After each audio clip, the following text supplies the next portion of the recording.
Back to South Carolina now as Ted Cruz gets a last-minute boost in his battle with Donald Trump for South Carolina's evangelical vote. Cruz receiving an endorsement yesterday from South Carolina Congressman Mark Sanford, part of a final push to gain support in the state and from the evangelical base. It is easy to say, make America great again. That's easy to say. You can even put it on a baseball cap.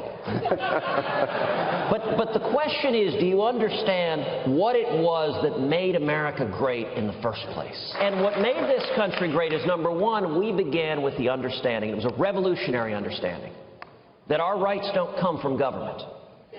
Instead, the Declaration put it, we hold these truths to be self-evident, that all men are created equal and they are endowed by their Creator. Ted Cruz in the final push there. Joining us now is South Carolina Congressman Mark Sanford. Congressman, obviously the evangelical vote, very significant in South Carolina. We saw Ted Cruz do well in Iowa with the evangelicals and with the organization. So how do those two things look for him now? I think he has a strong organization. I think the question will be how the evangelical vote goes.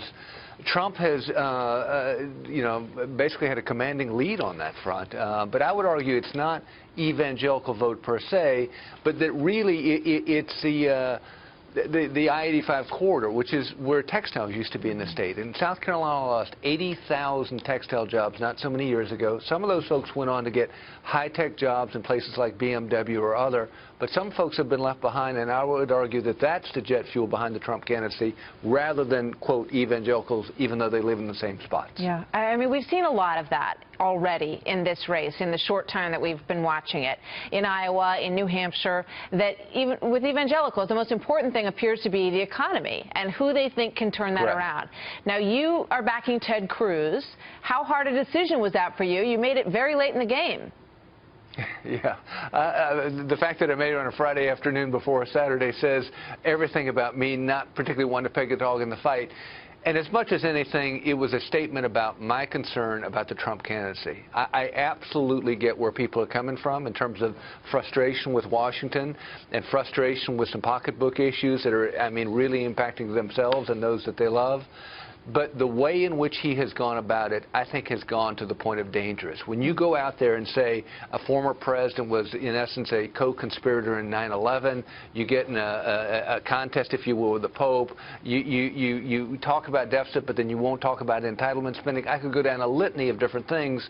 I think he has turned this into something of a carnival, so I applaud the way that folks are pushing for something outside of politics. I get it. I once carried 2 pigs into the State House believing in challenging the status quo, but I'm really concerned about the tone and the tenor. You know what? At the end of this evening, we're either going to be having the conversation that you were right and that those manners sort of issues and the way Trump presents himself matter to South Carolinians, but we may be having the conversation that, you know what, it didn't. That it didn't matter what he said about the Pope and that it didn't matter what he said about George Bush and that South Carolinians want something that is clearly different. Obviously, at this point, we don't know. Talk to me a little bit before I let you go about the demographic of the state, because what we've been hearing about South Carolina is that this electorate there is very different than it was even 4 years ago.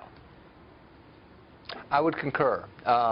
What you got to remember about South Carolina is not only do you have the traditional evangelical base, not only do you have a significant military presence based on active duty and retirement alike, but you really have a really significant portion of the population that's new from somewhere else.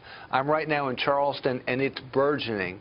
And it's burgeoning because a lot of people have come from the upper Midwest or the Northeast to make South Carolina their home. And the same is true at the opposite end of the state. Up along the mountains, you got a lot of retirement communities. So those retirees, I think, are beginning this process of substantially changing the demographic base of the state. You look at Greenville and Spartanburg and those areas that have a lot of new American companies in them. How does that change that area? In the same way. I mean, people from somewhere else. I mean, South Carolina, when you think of Deep South, you think of, you know, horse-drawn carriages and folks that have lived here through several generations. That's not the South Carolina of today. The South Carolina of today, I literally was at lunch just a little while ago, and I was speaking to a couple next to us at the table from Bulgaria. I'm like, what are you doing here? Well, we came here because we wanted to get in the business of transport.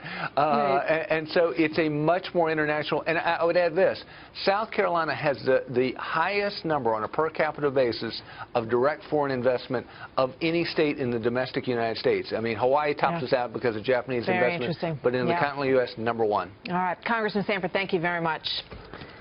My pleasure. What's up with Sophia these days, huh? From Bulgaria. Very interesting. Yeah.